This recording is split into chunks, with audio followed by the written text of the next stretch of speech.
1918년 이전 150여 년 동안 유럽은 사회 질서와 정치 조직의 전사업적, 반사업적인 모습을 띠고 있었습니다.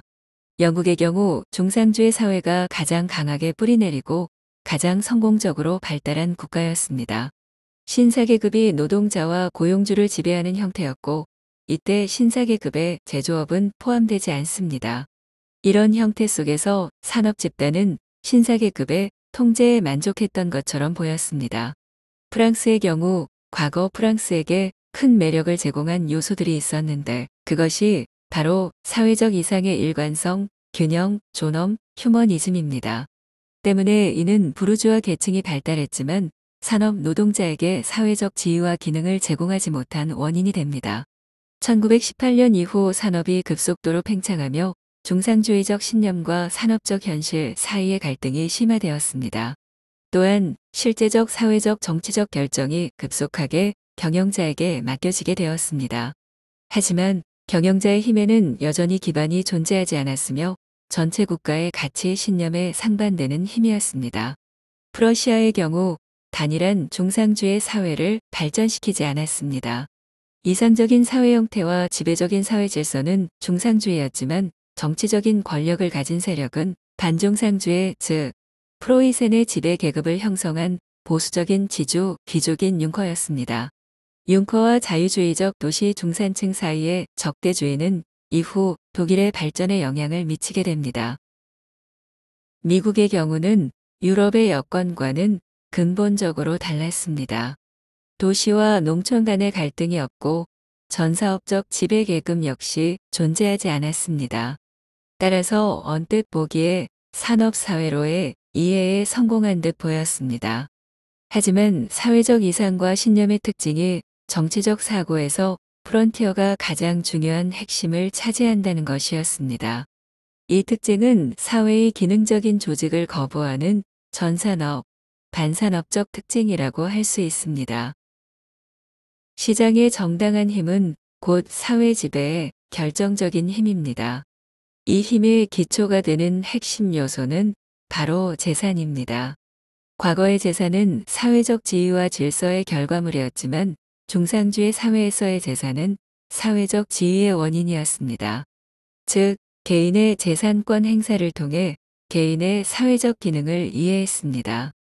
중상주의 사회의 대표적인 사회 영역은 경제활동에 초점이 있었고 개인의 재산권에 기초했으며 시장을 통해 표현되었습니다.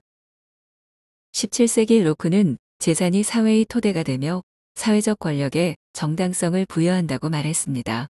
개인이 집단으로 통합되는 것은 재산을 통해 이루어지고 통합이 됨으로써 노동자를 포함한 모든 경제 분야가 시장에 종속된다고 했습니다.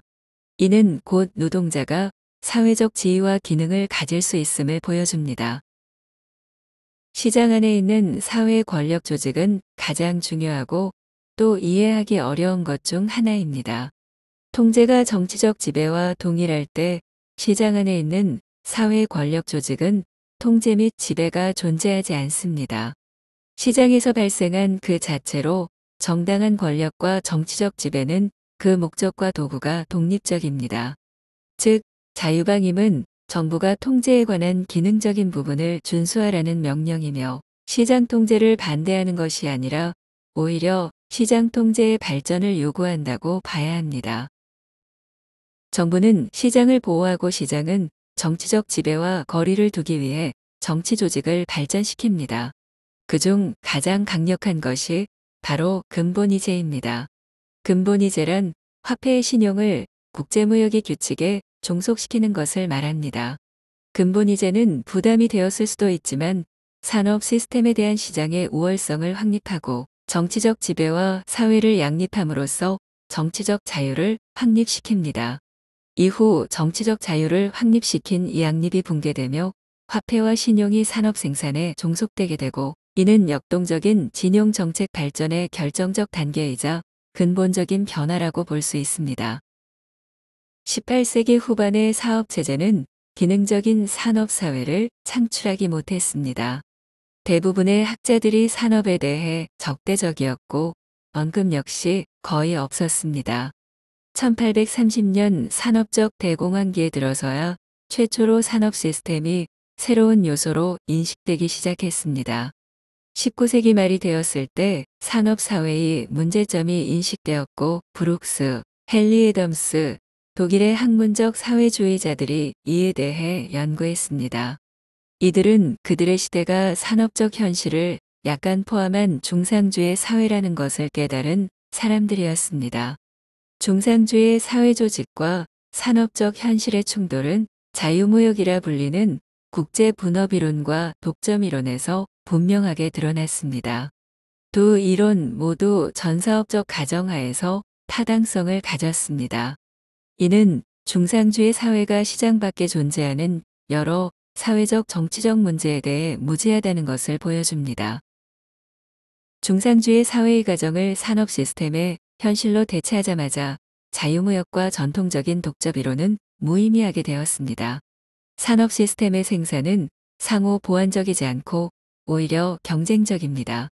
또한 생산은 양과 질이 고정적이지 않습니다.